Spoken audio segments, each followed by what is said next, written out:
So my partner presses in on my abdominals, just on the sides, and touches into my back leg. So he presses down onto the back leg.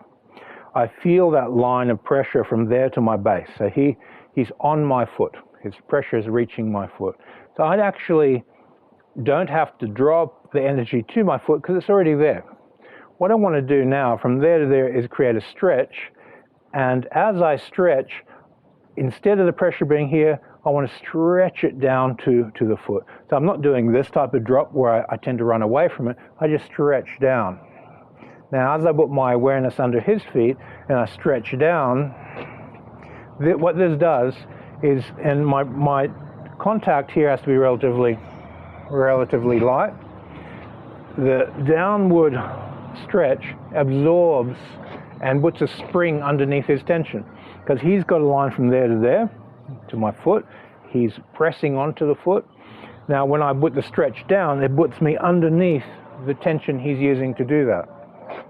And what that does is it gives me a chance to train my mechanics for the vertical circle and the horizontal circle.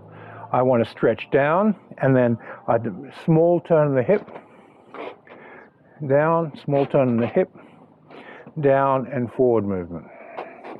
And I'm only after a float, because if I want to bounce him, I have to amplify the float to generate the bounce.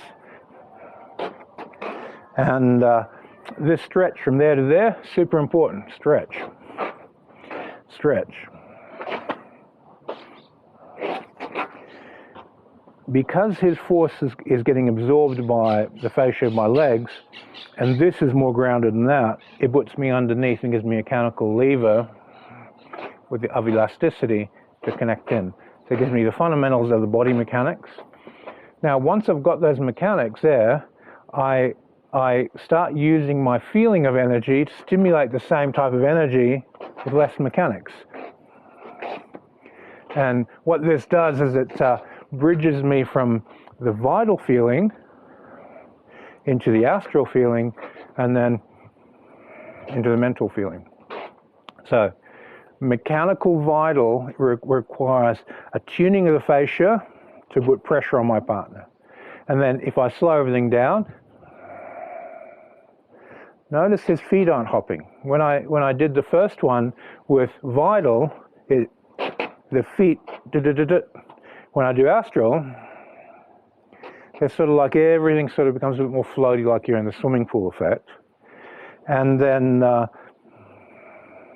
mental, similar to astral, but it's much lighter.